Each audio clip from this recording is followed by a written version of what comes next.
(130페이지고요) 감각기관 이제 눈하고 요 단어는 눈, 귀, 그 다음에 코, 혀, 피부 요 이제 5대 감각에 대해서 한번 알아볼 거예요. 이제 눈은 당연히 이제 시각이죠, 그렇지? 눈은 시각, 귀는 청각, 그 다음에 코는 후각, 그 다음에 혀는 이제 미각, 그 다음에 이제 피부 이렇게 5가지를 알아볼 건데요. 이 중에서 눈이 가장 복잡해요. 눈이 가장 복잡하고 그 다음에 귀, 그 다음에 나머지 것들은 이제 어렵진 않거든요. 그래서 나중에 이제 요 단어 공부할 때는 눈, 귀 위주로 이제 공부하시면 되고 특히 눈이 많이 어려워 복잡하기 때문에 잘 기억해 주시면 될 것 같고요. 그리고 이런 이제 생물에서 인체의 뭐 기관과 관련해서는요 구조를 먼저 기억하세요. 구조의 위치를 기억하고 그 다음에 기능은 나중에 기억하세요. 구조의 위치, 구조 뭐 이런 것도 먼저 기억하고 그 다음에 기능은 나중에. 알겠죠? 자, 눈 한번 보면요. 눈은 시각 자극을 이제 자극으로 시각이고요. 빛을 자극을 하겠죠, 그죠? 그래서 빛을 자극으로 해서 사물의 모양, 이런 건 충분히 아는 거죠. 사물의 모양이나 색깔, 거리 등을 느끼는 감각이다. 이런 건 잘 아는 거고요.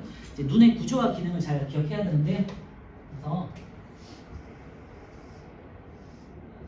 눈은 여기 앞에 수정체라는 렌즈의 역할하는 부분이 있어, 그지? 있고요.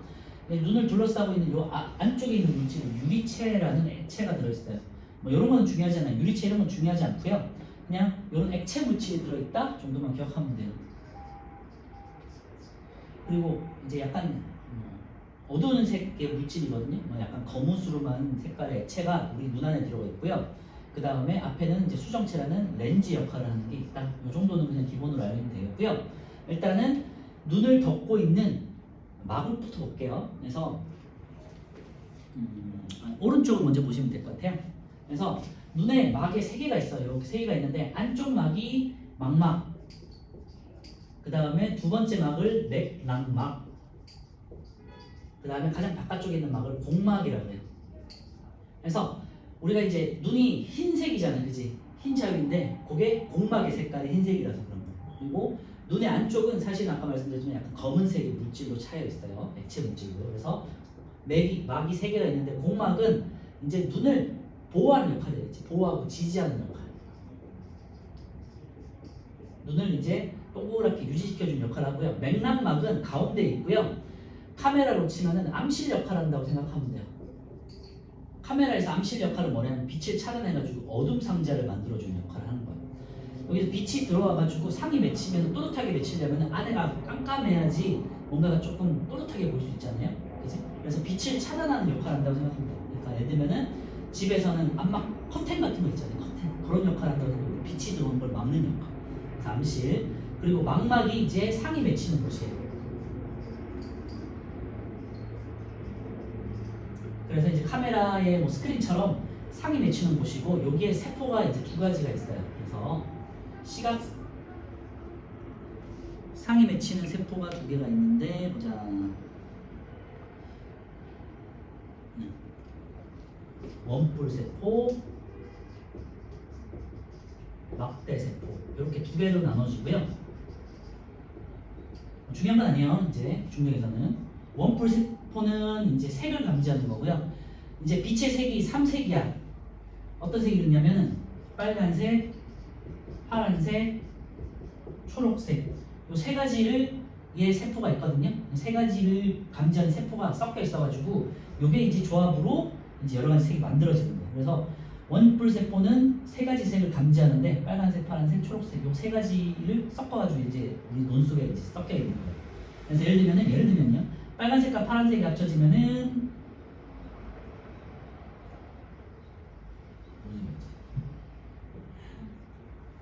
빨간색과 초록색이 합쳐지면은 노란색, 그 다음에 파란색과 초록색이 합쳐지면은 청록색, 그 다음에 빨간색과 파란색이 합쳐지면은 진홍색이 합쳐집니다.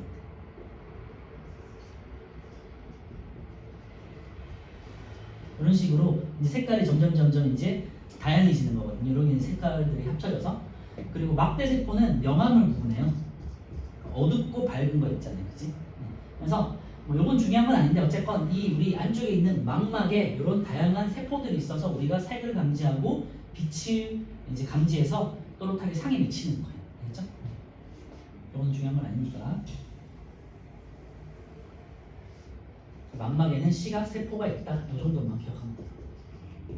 그래서 이렇게 막 3개 기억할게요. 공막 바깥쪽부터 눈알을 보호하는 역할, 그리고 보호하고 지지하는 역할. 맥락막은 암실 역할을 하고요. 빛을 차단한다. 그 다음에 망막은 스크린이고요. 상이 맺히는 곳이에요. 그리고 시각세포들이 있어서 여기 시각세포가 흥분하면은 이 시각세포들이 이제 시각신경으로 전달되고 시각신경에서 뇌로 전달이 돼요. 알겠죠? 그리고 시각신경 같은 경우는요. 시각세포에서 시각신경으로 연결되고 뇌로 가는데 시각을 담당하는 뇌는 뒤쪽에 있어요. 후두부에 있어요. 후두 옆에 있어요. 그래서 우리가 만약에 뒤통수를 만약에 크게 다쳤다 하면은 눈이 안 보일 수도 있는 거예요. 알겠죠? 그래서 시각을 담당하는 뇌의 영역은 뒤쪽이다. 이 정도 그냥 상식으로 좀 알아주시면 좋을 것 같고, 우리 중요한 건 아니지만 다시 한번 책을 볼게요. 이제 자, 오른쪽에 이제 망막 있죠? 상이 맺히는 곳에다가 밑줄 하고요. 밑에 이제 시각세포가 있다. 여기다 이제 밑줄 하세요. 시각세포는 2종류가 있는데 색을 감지하는 세포, 그 다음에 명암을 감지하는 세포, 2가지로 나뉘면 참고를 하시면 될 것 같고, 시각세포가 있다. 그러니까 망막을 예를 들면은 뭐 햇빛을 너무 오래 봐가지고 망막을 손상시켰다. 그러면은 눈이 안 보일 수 있겠죠, 그렇죠? 그래서 눈에 장애가 있는 분들은 이제 망막에 뭔가가 세포들이 손상이 되는 경우가 있는 거예요. 그리고 밑에 보시면요, 제일 밑에 맥락막 있죠. 그래서 거기다가 뭐 검은색 색소가 있어서 눈 속을 어둡게 하는 역할, 카메라로 치면 암실 역할이에요. 그래서 카메라 암실 역할 이 정도만 써놓으면 될 것 같아요. 나중에 봤을 때 빛을 차단하는 역할이구나, 이 정도만 기억하면 될 것 같고요. 그 가운데 보시면요, 공막 있죠. 눈의 가장 바깥을 싸고 있는 막이고요. 눈의 형태를 유지하고 내부를 보호한다. 그래서 옆에다가 내부 보호 이 정도만 써주세요. 우리가 알고 있는 그 흰 자리가 공막이다. 알겠죠? 공막 바깥쪽부터 그래서 공막, 맥락막, 망막 아시겠죠? 그리고 시각세포는 가장 안쪽에 있는 망막이에요. 그래서 막 3개 중에 뭐 다 중요하겠지만 우리가 공부하는 입장에서는 망막이 좀 가장 중요하다. 기억해 주시고, 그 다음에 망막 밑에 보시면요, 황반하고 맹점이라는 게 있죠, 그지? 그래서 황반은요, 밑줄 하세요. 시각세포가 많이 모여있는 부분이고요. 상이 맺히면 선명하게 보인다. 아까 제가 말씀드렸지만 망막 중에서 망막에는 시각세포가 있다 그랬잖아요, 그지? 그 중에서도 시각세포가 유일한 게 아니라 유독 좀 많이 모여있는 것들이 있어, 그죠? 그래서 이게 그냥 살짝 온폭 파여있는 부분이 있거든요. 여기를 망막 중에서도 황반이라고 그래요. 시각세포가 많아서 상이 또렷하게 맺히는 부분이고요. 여기 아래쪽에 보시면요, 오른쪽 아래쪽에 보면은 이제 맹점이라고 있죠. 여기 이 부분, 이 부분은 시각세포들이 없고 시각신경이 이렇게 다발로해서 쭉 빠져나가는 부분이에요. 그러니까 여기는 시각세포가 없으니까 상이 안 맺히겠죠, 그죠? 그래서 망막의 일부 중에 시각신경과 연결된 부분은 상이 안 맺히기 때문에 안 보이는 부분이에요. 시각세포가 없는 부분. 그래서 이 부분은 맹점이라고 하고요. 시각세포가 없어서 상이 맺히지 않는 부분이다. 이 정도만 기억하면 되겠죠. 그래서 이름이 좀 생소하기 때문에 잘 기억해 주세요. 황반은 시각세포가 많이 모여 있어서 상이 맺히면 또렷하게 보이는 부분, 선명하게 맺히는 부분이고요. 맹점은 시각신경이 나가는 부분이기 때문에 시각세포가 없어서 상이 맺히지 않는다. 알겠죠? 위치 정도만 기억하세요. 여기 망막에서 살짝 들어간 부분, 여기는 황반이라고 그러고요. 그 다음에 오른쪽 아래쪽에 시각신경과 연결된 부분은 맹점이라고 해요. 그죠? 자, 오른쪽에 플러스 각이 1번 보면요, 맹점에 확인돼 있어요. 그래서 오른쪽 눈을 가리고요, 왼쪽 눈으로 병아리 그림을 응시하다가 오른쪽 방향으로 숫자를 차례로 하나씩 봐봐요. 하다가 병아리 그림이 보이지 않을 때가 있대요. 한번 해보면 그때가 이제 맹점에 상이 맺혔을 때라고 해요. 참고해 두시면 될 것 같고요. 중요한 건 아니고, 다시 망막이 가장 중요하니까 망막에다 별 붙여놓으면 될 것 같아요. 그 다음에 황반이라는 거 잘 기억해 주시고, 상이 또렷한 부분이다. 알겠죠? 맹점은 상이 맺히지 않는 부분이다. 이 정도 2개 잘 기억해 주세요. 그리고 시각신경은 시각세포에서 아까 전에 말했죠? 시각세포에서 전달돼가지고 여기 시각신경으로 해서 뇌로 연결되는 부분이에요. 위치만 확인하면 되고요. 자, 이번에는 앞부분을 볼게요. 지금은 이제 앞부분을 봤잖아요. 이제 앞부분을 볼게요. 앞에 이제 수정체는 렌즈 역할을 하는 거예요. 그래서 왼쪽 아래쪽에 보시면요, 수정체, 볼록 렌즈와 같이 빛을 굴절시켜서 망막에 상이 맺히게 한다. 수정체에다 별표 쳐놓고요. 수정체에는 이제 볼록 렌즈 역할을 하는데, 볼록 렌즈는요 이렇게 생긴 걸 볼록 렌즈라고 하고, 이렇게 해서 볼록 렌즈는 안쪽으로 상이 맺히는 역할을 해요. 상을, 그러니까 빛을 모아주는 역할. 그래서 빛이 이렇게 들어오잖아요. 그래서 이렇게 안쪽으로 빛을 모아주는 역할을 해요. 모아서 상을 이제 또렷하게 망막에다 맺히게 하는 역할을 하는 게, 이제 굴절시켜서 맺히게 하는 게 수정체가 되겠고요. 수정체 앞부분에 여기 있는 부분 있잖아요. 이 앞부분을 각막이라고 해요. 중요한 건 아니에요. 그래서 각막 세 번째 보시면요, 각막돼 있는데 홍채 바깥쪽을 감싸는 투명한 망막돼 있는데 빛을 통과시킨다 돼 있는데, 이 앞부분을 이제 우리가 이제 각막이라고 해요. 각막은 이 바깥에 있는 공막이 변형된 구조고요. 각막은 공막이 변형돼서 여기 앞에가 안 보이면 안 되잖아요, 그렇지? 그래서 투명한 막이 있다 이렇게 생각하시면 되겠죠? 그래서 우리 뭐 이렇게 뭐 눈에 수술 같은 거 할 때 각막 같은 거 이렇게 수술하고 뭐 한다고 그러고 왔잖아요, 이제 각막. 그리고 이제 제일 위에서부터 볼게요. 유리체는 아까 말씀드렸지만 눈 속을 채우고 있는 투명한 물질이고요, 액체 상태다. 그리고 액체가 예를 들면은 물풍선처럼 물이 들어있다고 생각하시면 돼요. 물풍선에 물이 들어있으면 어떻게 돼요? 이렇게 팽팽함을 유지시켜주잖아요, 그지? 팽팽함을 유지시켜주고 눈의 압력을 유지시켜주는 역할을 하겠죠. 그게 유리체고, 그래서 액체로 되어 있다. 홍채에다가 별표 쳐놓고요. 홍채는요 동공 크기를 조절한다 돼 있는데요. 요 앞에 각막은 좀 지울게요.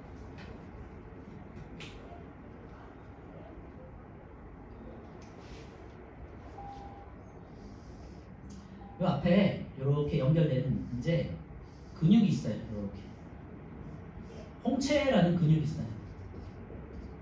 홍채 중요하니까 별표 쳐놓고요. 홍채와 홍채 사이 요 부분을 구멍이 있거든요. 여기를 동공이라고 해요. 그래서 우리 눈에 보면 눈동자에 까만 부분 있잖아요. 이게 동공이에요. 보면은 동공이 까맣잖아, 그지? 왜 까맣냐면 요 안에가 시커멓기 때문에 시커먼 부분들이 그대로 보여서 까맣게 보이는 거예요. 그리고 눈동자에서 여기 까만 부분이 동공이고요.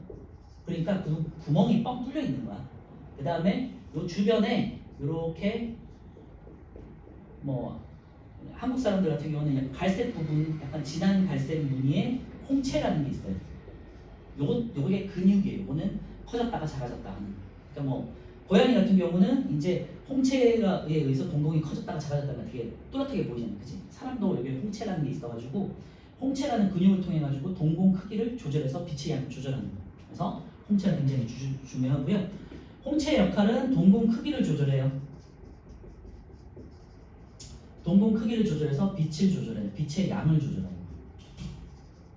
그러니까 빛이 막 되게 많아. 되게 태양을 좀 약간 바라봤어. 그럼 어때요? 눈이 부시잖아. 그 빛이 너무 많잖아요. 빛을 줄여야 되죠.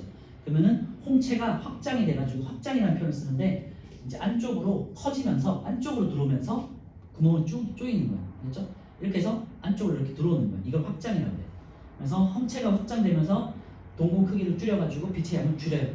근데 만약에 혜연이가 극장을 놨어. 어둡잖아, 그치? 어둠에 적응해야 되잖아요. 그러면 어떻게 돼? 빛이 모자라니까 어떻게 돼요? 동공 크기를 크게 해야 되지. 그러니까 동공 크기를 크게 하기 위해서 작아져 있던 동공을 크게 하기 위해서 홍채가 수축되면서 어떻게 돼요? 동공을 크게 해서 빛의 양을 더 많이 조금 더 들어올 수 있도록 해주는 거죠. 그래서 홍채 중요해요. 빛의 양을 조절하고 동공 크기를 조절한다.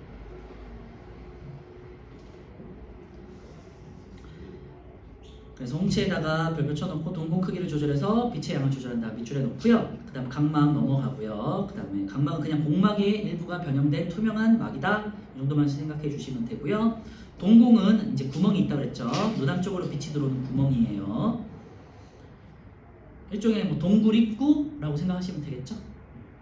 그리고 수정체 별표 쳐놓고 볼록 렌즈와 같이 빛을 굴절시켜서 빛을 모아주는 역할을 해요. 상이 망막에 맺히는 역할을 하게 하고요. 그 다음에 선모체인데요. 선모체는 이것도 마찬가지 근육인데요. 여기 지금 수정체를 조절해야 되거든요. 얘가 딱딱한, 우리가 뭐 안경 렌즈처럼 딱딱한 유리 렌즈가 아니라 움직일 수 있는 렌즈거든요. 이렇게 잡아당기면은 쭉 늘어나고, 이게 뭐 안쪽으로 하면 두꺼워지고 이런 식으로, 그지? 그래서 얘가 움직일 수 있도록 조절해주는, 여기 연결해주는 이제 근육들이 있어요. 잡아당겨주는, 그지? 그래서 이 바깥쪽에 있는 근육을 수정체, 그 다음에 선모체,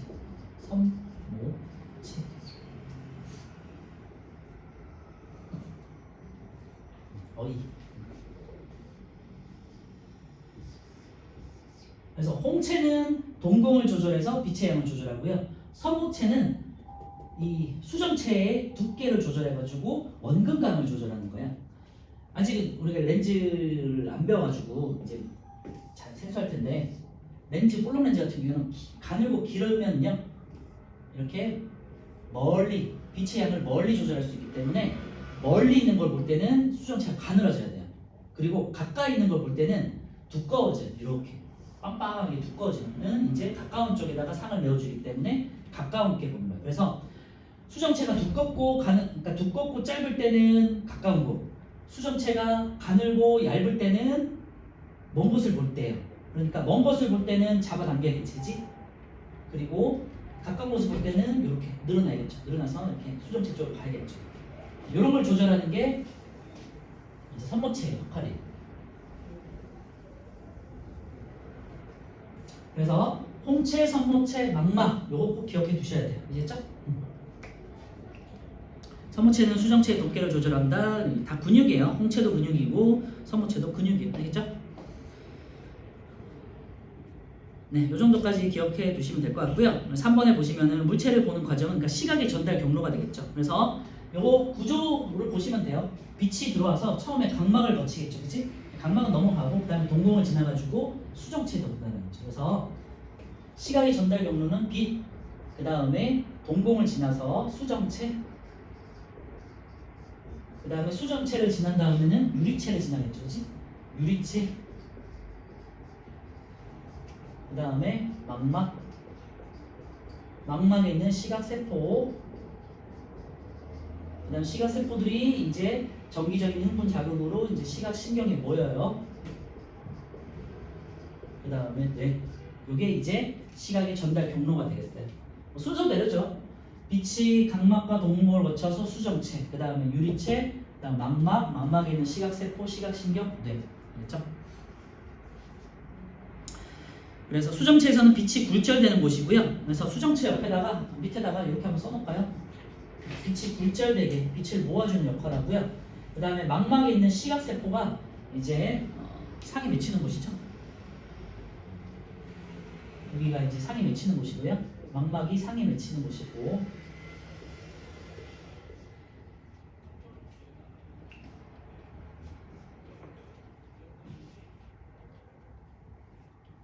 그 다음에 시각신경, 뇌는 아까 말씀드렸지만 후두엽 뒤쪽 부분이에요. 아시겠죠?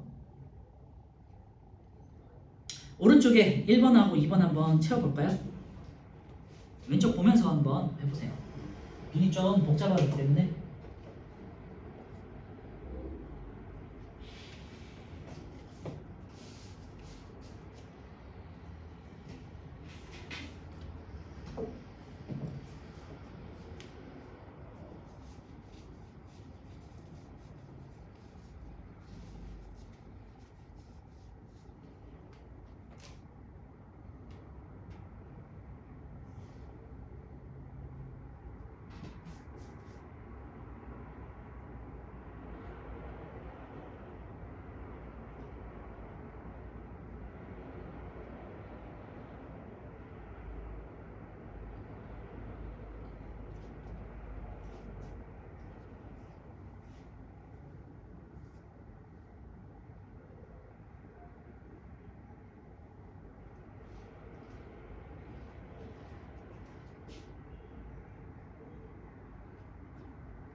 자, 1번부터 같이 볼게요. 수정체 두께를 조절하는 건요. 수정체가 연결된 수정체가 요거 새파란 거잖아요. B 부분. 그거를 위아래에서 잡아당기는 요게 이제 선모체예요. 그래서 C가 되겠죠. 선모체 C. 2번은요. 볼록 렌즈의 역할을 하여서 빛을 굴절시키는 건 수정체죠. 렌즈 B가 되겠고요. B 수정체. 3번은요. 검은색 색소가 있어서 눈속을 어둡게 한다. 요거는 이제 암실 역할을 하는 가운데 있는 막이에요. 그래서 잘 찾아보셔야 되는데 D예요. D. 맥락막. 그리고 빛을 자극을 받는 시각세포가 있는 거는 가장 안쪽에 있는 망막 E가 되겠고요. 동공 크기를 조절해서 눈으로 들어오는 빛의 양을 조절하는 거는 이제 동공의 위아래에 있는 홍채가 되겠죠. A 홍채. 6번은요. 눈의 가장 바깥을 싸고 있는 막은 공막 F가 되겠죠. 그래서 1번부터 C, B, D, E, A, F가 되겠고요. 시각 전달 경로는 빛, 각막, 수정체, 그 다음에 유리체, 망막, 시각세포, 그 다음에 시각신경, 뇌가 되겠죠.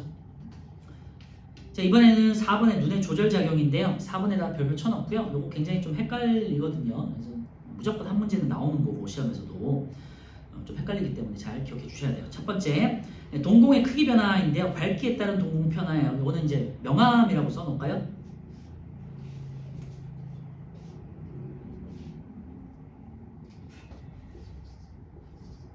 명암 조절과 원근 조절을 볼 건데요. 명암 조절은 이제 동공 크기고요. 홍채가 역할을 해요. 그 다음에 원근감은요. 수정체 렌즈가 변화되고요. 얘는 선모체가 조절을 해요. 그래서 잘 기억해 주셔야 돼요. 명암은 빛의 양이야, 그치? 빛의 양이고 동공의 크기를 홍채가 조절하는 거고요. 원근감, 멀고 가까운 거는 수정체의 두께를 조절하는 거고 선모체가 조절해요. 아시죠? 자, 명암 보면요. 홍채의 크기에 따라 홍채에다 동그라미 쳐놓고 동공 크기 동그라미 동그라미 쳐놓으면 되겠죠? 홍채가 동공의 크기를 조절하고요. 빛의 양이 조절된다. 밑줄에 놓으시고요. 주변이 밝아요. 아까 말씀드렸지만 주변이 너무 밝아. 그러면은 동공을 줄여야 돼. 그치? 그러니까 홍채가 안쪽으로 확장이 된다는 표현이에요. 확장이 된다. 그래서 홍채가 확장되면서 동공이 축소된다.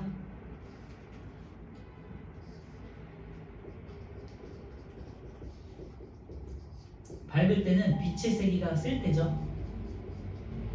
이때는요. 홍채가 확장이 돼서 동공 크기를 줄여요. 그래서 빛의 양을 줄인다 되겠죠? 그치? 어두울 때는요. 빛의 세기가 약한 거죠. 빛이 적은 거니까. 이때는 홍채를 바깥쪽으로 수축을 시킨다는 표현을 써요. 그래서 홍채가 수축되고요. 바깥쪽으로 가는 거예요. 바깥쪽으로 이렇게 있다가 바깥쪽으로 수축돼요. 이게 수축이에요. 수축. 알겠죠? 이게 확장이고 이게 수축이야. 안쪽으로 넓어지는 거예요. 그리고 어두울 때는 바깥쪽으로 이렇게 수축이 되는 거예요. 그래서 홍채가 수축되면서 동공 크기는 커지고 이제 그러면은 동공이 커졌으니까 빛이 조금이라도 더 많이 들어올 수 있겠죠? 빛의 양을 늘리는 거예요. 원근감을 조절하는 건요. 멀고 가까운 거를 보는 거예요. 멀리 볼 때, 가까이 볼 때. 제일 위에 있는 것부터 할까? 가까운 곳을 볼 때. 가까운 곳을 보려면은 수정체를 두께를 두껍게 만들어줘야 돼요. 짧고 두껍게. 그래서 선모체가 수축된다 했는데요. 선모체가 수축된다는 건요. 이거 좀 표현이 조금 애매한데 복잡한데 선모체가 수축된다는 건 안쪽으로 들어가는 거 말해요. 이렇게 안쪽으로. 선모체가 이렇게 안쪽으로 들어간다는 거예요. 그래서 수정체 입장에서는 잡아당기는 거고요. 수정체에서는 잡아당기는 거예요. 그렇죠? 그래서 안쪽으로 들어가는 거예요. 그래서 선모체가 수축되면서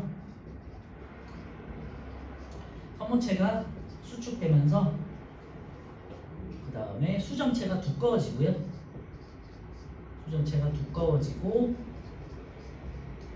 두꺼워지면서 이제 빛의 굴절을 더 작게 해서 가까운 걸 보게 하는 거예요. 그래서 가까운 걸 보는 거고요. 먼 곳을 볼 때 선모체가 이완된다라는 표현을 쓰고요. 선모체가 이완된다는 거는 이 안쪽으로 이제 이렇게 바깥 방향으로 가는 거를 이완된다는 표현을 써요. 그래서 이렇게 늘어났다가 이렇게 이완됐다가 늘어났다가 이완됐다 이렇게 되는 거거든요. 그래서 선모체가 이완되면서 수정체가 가늘어져요. 길고 가늘어지면서 이제 먼 곳을 보게 돼요. 이게 좀 어렵죠? 그래서 제가 다시 한번 볼게요. 그래서 주변 밝기에 따른 동공 크기 변화는 빛 조절이고요. 홍채가 조절한다. 주변이 밝을 때는 홍채 확장에다가 동그라미 쳐넣으세요. 홍채 확장. 그 다음에 면적이 증가하면서 동공이 축소되고요. 축소에다가 동그라미 쳐놓고요. 그러면 눈에 들어오는 빛의 양이 감소되겠죠. 주변이 어두울 때는요. 홍채가 수축에다가 동그라미 쳐놓고요. 그 다음에 동공 확대에다가 동그라미 쳐놓고 그러면은 눈에 들어오는 빛의 양이 증가하겠죠. 오른쪽에 이제 거리에 따른 수정체 두께 변화 원근감인데요. 선모체에다 동그라미, 수정체에다 동그라미 하면 되겠죠. 그래서 망망에 또렷한 상이 맺히게 하고요. 가까운 곳을 볼 때는 이제 선모체가 안쪽으로 수축하게 되고요. 수축하면서 수정체가 두꺼워진다. 선모체 수축에다가 동그라미, 수정체 두꺼워진다. 밑줄, 굴절률이 커지면서 이제 가까운 곳에 상이 맺히게 되고요. 먼 곳을 보면요. 수정체가 얇아지는데 이유는 선모체 이완 때문이죠. 이완에다가 동그라미 쳐놓으면 되겠죠. 이완이라는 거는 수중체에서 먼 쪽으로 이렇게 들어갔다가 안쪽 바깥쪽으로 이렇게 이제 이완됐다, 늘어났다 이런 소리예요. 그래서 수정체가 얇아지고요. 굴절률이 작아지면서 상이 뒤쪽에 맺히게 돼요. 좀 어렵긴 한데요. 오른쪽에 3, 4번 한번 왼쪽 보면서 한번 풀어보세요.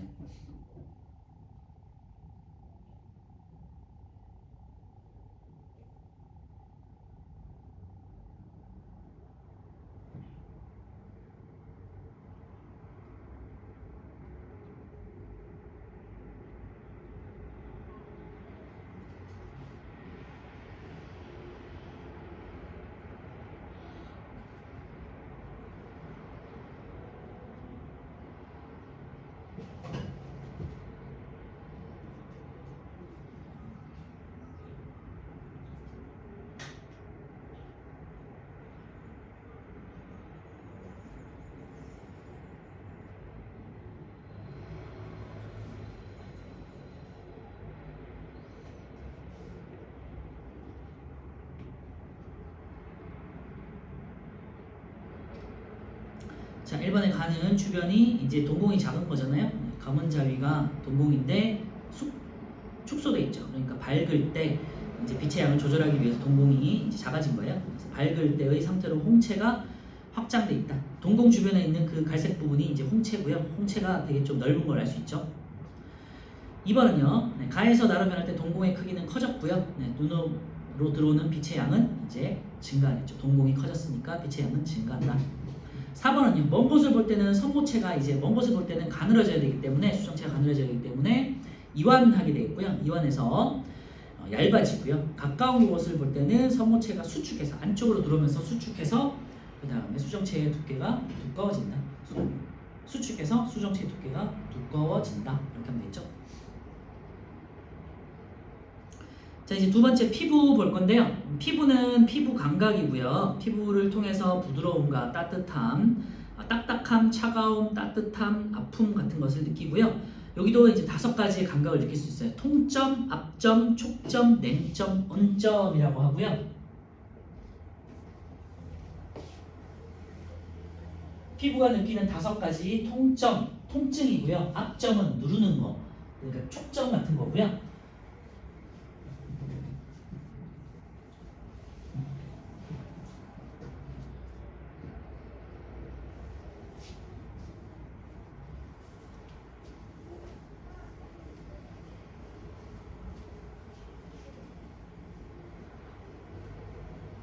자, 다시 이제 통점을 느끼는 통점이 있고요. 이게 많은 순서인데요. 통점이 우리 몸에 가장 많아요. 그 다음에 압점, 이거는 누르는 거에 대한, 누르는 압력에 대한 거예요. 통점은 통증, 아픈 거 있죠? 그 다음에 압점은 압력, 누르는 압력에 대한 거고요. 그 다음에 촉점, 요거는 이제 이렇게 우리 몸에 이제 피부에 스치는 걸 말하는 거예요. 그리고 스치는 거를 뭐라 할까? 접촉. 그 다음에 냉점, 온점. 그래서 온도를 감각하는 게 차가운 걸 감각하는 냉점이 있고 따뜻한 걸 감각하는 느끼는 온점이 있는데 냉점이 온점보다 더 많아요. 알겠죠? 그래서 이거는 차가운, 이거는 따뜻한. 이건 되게 상대적인 거라서 절대적이진 않아요. 상대적인 거라서 따뜻한 데 있다가 차가운 거 가면 냉점, 차가운 곳에 있다가 따뜻한 곳으로 가면 온점이 이제 자극을 받는 거라고 생각하시면 되고요. 요게 이제 순서대로예요. 우리 몸에 감각점이 많은 순서도고요. 통점이나 압점이 많은 이유는 우리의 목숨과 관련이 있어요. 일반적으로 이제 우리가 뭔가 위험에 노출됐을 때 통증을 못 느끼면 생명과 직접적인 거잖아요. 그치? 그래서 압력보다 더 큰 압력인 통증은 우리 생명과 관련돼 있기 때문에 통증이 가장 많고, 그 다음에 압점, 그 다음에 이제 뭐 간지러움 같은 이제 촉점, 스치는 거, 간지러움 거 같은 이제 접촉과 관련된 촉점, 그 다음에 온도에서는 냉점과 온점. 냉점이 온점보다 많은 것도 우리 생명과 관련돼 있기 때문이에요. 차가운 곳에 오래 노출되면은 우리가 목숨이 위험하잖아요, 그죠? 그래서 냉점이 온점보다 많다. 이 5가지 기억해 주시면 돼요. 통점, 압점, 촉점, 냉점, 온점. 그래서 받아들이는 자극은 통점은 통증, 이제 강한 자극이 되겠죠. 압점은 누르는 압력, 그 다음에 촉점은 접촉, 뭐 스치거나 간지럽히거나 이런 거. 냉점은 차가운 냉각이고요. 온점은 따뜻한 온각이 되겠죠. 상대적인 거라고 잘 기억해 주시고, 감각점의 분포와 특징은요. 감각점은 몸 전체에 고르게 분포하지 않고 부위에 따라서 다르게 분포한다. 그냥 밑줄만 해놓으세요. 부위에 따라 다르게 분포한다. 우리 몸에 다양한 이제 감각점들이 다양하게 분포해 있는데 사람마다도 다르고요. 한 사람에서도 부위마다 달라요. 그래서 어떤 특정 부위는 차가움을 잘 느낄 수도 있고 어떤 특정 부위는 간지럼을 더 잘 느끼고, 그죠? 사람마다 간지럼을 느끼는 부위가 다 다르잖아. 그리고 간지럼 느끼는 정도도 다 다르잖아요. 뭐 이렇게 뭐 허리라든지 뭐 겨드랑이라든지 목이라든지 다 간지러는 정도가 다르잖아요. 그치? 사람마다도 다르고요. 그래서 부위마다 다르게 작용한다. 그리고 같은 부위라도 감각점의 종류에 따라서 분포하는 개수의 차이가 있다. 밑줄에 놓으시고요. 감각점의 종류에 따라 분포하는 개수의 차이가 있다. 그 다음에 3번째는 특정 감각점이 많은 부위는 자극에 더 예민하다. 그래서 만약에 촉점이 많이 발달한 사람이다. 그럼 간지럼을 되게 예민한 친구가 있고, 촉점이 되게 적어. 그러면은 간지럼에 되게 무던한 친구들 있잖아요. 그죠? 그리고 어떤 친구는 냉점이 많아서 추위를 잘 타고, 어떤 친구는 온점이 많아서 더위를 잘 타고. 그죠? 사람마다 부위마다 다르다. 그리고 일반적으로 통점이 가장 많이 분포한다 돼 있는데 이거는 생존 문제이기 때문에 말씀드렸었고요. 자, 피부 감각을 느끼는 과정은 자극을 피부에 있는 감각점이 느끼고 감각신경이 뇌로 전달된다. 그래서 감각점이 분포하는 밀도가 다르기 때문에 예민한 정도가 다르다 정도만 기억하시면 될 것 같아요. 그리고 5가지의 감각점, 통점, 압점, 촉점, 냉점, 온점, 5가지 잘 기억해 주세요. 자, 오른쪽에 마지막 5번 한번 풀어볼게요.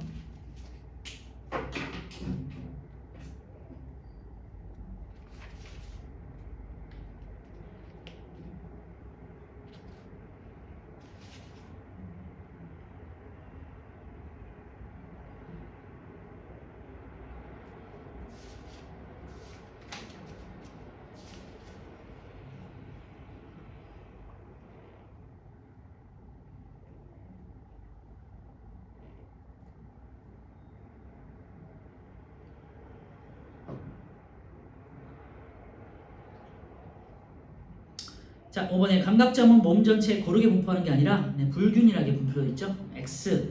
통점이 가장 많이 분포한다고 그랬죠. O. 이거 생존 문제 때문에. 3번 냉점과 온점은 절대적인 게 아니라 상대적인 온도죠. X. 4번은요. 감각점에서 받아들인 자극은 피부 감각신경을 통해서 뇌로 전달된다. 네. 감각점, 감각신경, 그 다음에 뇌. 그래서 O가 되겠고요. 특정 감각점이 많으면 더 예민하다고 그랬죠. 그래서 O. 그래서 XO, XOO 됐어요? 실험을 한번 먼저 볼게요. 134페이지 한번 보시고요. 피부의 감각점 분포 조사 돼 있어요. 자, 하드보드지에 있는 4변에 이쑤시개를 2개씩 8mm, 6mm, 4mm, 2mm씩 이제 붙여요. 이제 넓은 거에서 좁은 곳으로 좀 이제 좁혀 나가는 거죠. 한 사람은 눈을 가리고 다른 사람은 8, 6, 4, 2mm 간격 순서로 A의 손바닥을 이쑤시개로 눌러요. A는 이쑤시개가 두 개로 느껴지는지 한 개로 느껴지는지를 말한다 돼 있고요. 이제 각각의 최소 거리를 이제 표시한다 돼 있어요. 자, 손바닥은 이제 6mm 그리고 손가락 끝은 2mm. 이게 무슨 뜻이냐? 손가락 끝이 더 예민하다는 소리예요. 더 좁은 범위를 느낀다는 거잖아요. 그죠? 두 개로 느낀다는 거는 손가락 끝은 굉장히 예민해요. 우리 감각신경들이 굉장히 많이 몰려 있잖아요. 그지? 손가락 끝에는. 그래서 왜냐면 굉장히 우리가 뭔가를 만지고 하다 보니까 여기가 잘 진화적으로 감각점이 더 많이 분포해 있어요. 손가락 끝이. 뭔가를 만져야 되기 때문에. 그래서 손가락 끝에는 이 정도 돼요. 근데 손바닥은 6 정도 돼요. 6mm. 그런데 손등은 8mm예요. 그러니까 손등이 그만큼 덜 예민하다는 소리가 되겠죠. 그죠? 그래서 이쑤시개가 두 개로 느껴진 최소 거리가 작을수록 예민한 거다. 그래서 예를 들면 손등 같은 경우는 둔한 거다. 이렇게 생각하시면 되겠죠. 해석을 보시면요. 두 번째 줄에 이쑤시개가 두 개로 느껴지는 최소 거리가 짧을수록 감각점이 많이 분포해서 예민한 부분이다. 밑줄만 해놓으시면 될 것 같고요. 손가락 끝이 감각점이 가장 많다는 뜻이에요. 그래서 가장 예민한 부위는 손가락 끝이다. 자, 이쑤시개가 두 개로 느껴지는 최소 거리가 몸의 부위마다 다른 까닭은 감각점이 불균일하게 분포하기 때문이죠. 고르지 않게 분포하기 때문이다. 정리는요. 감각점이 분포하는 정도는 몸의 부위에 따라 다르다. 2번 이쑤시개가 두 개로 느껴지는 최소 거리가 짧을수록 감각점이 많이 분포하겠죠. 그래서 감각이 많이 감점이 많이 분포하면 감각이 예민하겠죠. 많이 예민 이렇게 동그라미처럼 보면 되겠고요. 1번 볼게요. 피부의 감각점은 몸 전체에 고르게 분포되어 있다. X 되겠고요. 2번에 가장 예민한 부위는 손등이다. 되는데요. 네. 아니죠. 네. 가장 둔한 부위가 손등이고 예민한 부위는 손가락 끝이죠. X. 이쑤시개 사이의 간격이 4mm면요. 손가락 끝에서는 느껴지겠죠. 2mm까지 느끼는 거니까. 그러니까 5. 이쑤시개가 두 개로 느껴지는 최소 거리가 짧을수록 감각점이 많이 분포한 거다. 네. 예민하고 5가 되겠죠. 2번은요. 가장 많이 분포한 부위는 손가락 끝이 되겠죠. 자, 오른쪽에 여기서 잠깐 보시면요. 눈의 조절 작용에서 아까 전에 했던 거 밝기에 따른 눈의 조절 작용. 밝을 때는요. 동공 크기를 작게 하기 위해서 홍채가 확장이 돼서 동공이 축소가 돼서 빛을 줄인다. 주변이 어두우면요. 동공을 크게 하기 위해서 홍채가 바깥쪽으로 수축이 되고요. 동공이 확대돼서 빛의 양을 증가시킨다. 알겠죠? 두 번째 있는 건 되게 중요해요. 원근감 좀 헷갈리니까. 가까이 있는 물체를 볼 때는요. 선모체가 안쪽으로 이렇게 수축이 돼. 이렇게 수축해서 그 수정체를 두껍게 만들어. 그래서 가깝게 보게 하고요. 굴절률을 크게 해서. 먼 거에 있는 걸 볼 때는요. 선모체가 바깥쪽으로 이완이 돼가지고 수정체가 가늘고 얇아지면서 빛의 양 거리를 증가시킨다. 수정체가 얇아지면서 굴절률을 작게 해서 빛의 거리를 증가시킨다. 생각하시면 될 것 같아요. 밑에 있는 눈의 이상과 교정 방법에 대한 별표 쳐놓고요. 근시와 원시가 있는데요.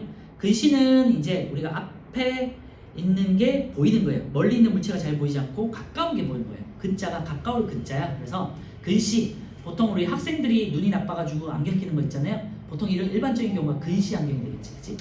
그래서 이런 친구들은 가까이 있는 건 보이고 멀리 있는 건 보이지 않는 거예요. 이게 일반적인 거잖아요, 그죠? 그래서 원인은 수정체와 망막 사이의 거리가 멀기 때문에. 밑에 있는 그림을 보시면요, 약간 타원형으로 조금 길게 돼 있죠, 그치? 그래서 수정체와 망막 사이의 거리가 정상보다 조금 더 멀어져서 먼 곳을 볼 때 상이 망막 앞에 위치이기 때문에 잘 안 보이는 거예요. 가까이 있는 건 보이는데 멀리는 안 보여요. 그래서 이 상을 길게 해주기 위해서 앞에 렌즈를 이제 오목 렌즈로 해준다는 거. 오목에다가 동그라미 쳐넣으세요. 오목 렌즈에다가 교정한다. 그래서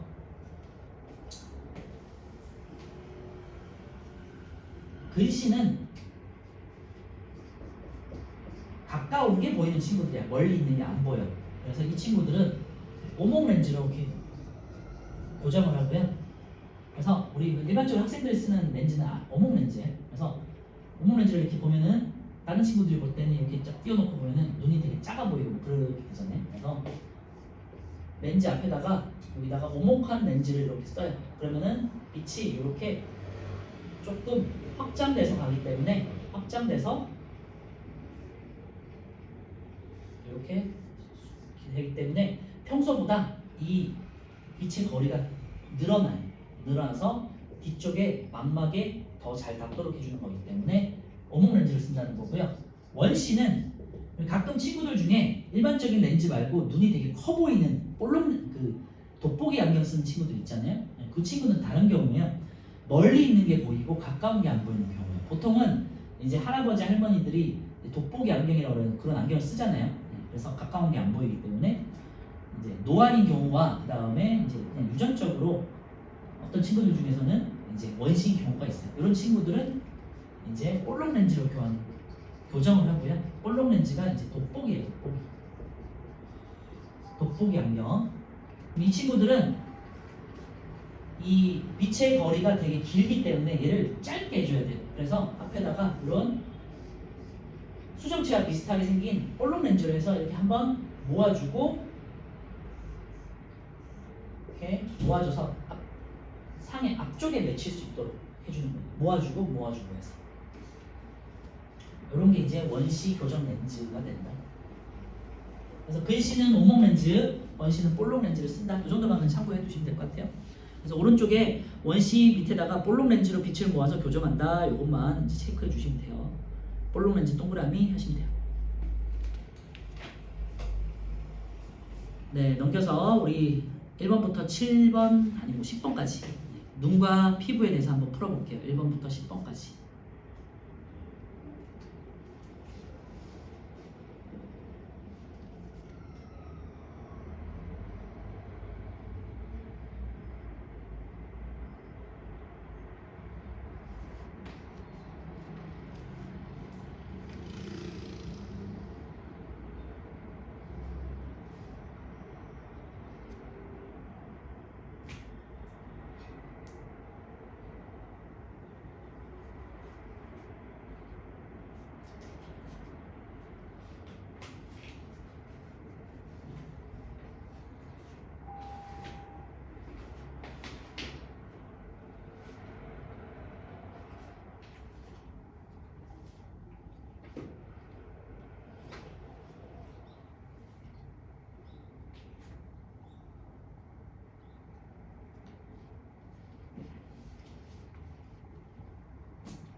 자, 같이 볼게요. 우리 1번부터 10번까지만 보고 오늘 이제 3학년 수업은 여기서 마무리할 거예요.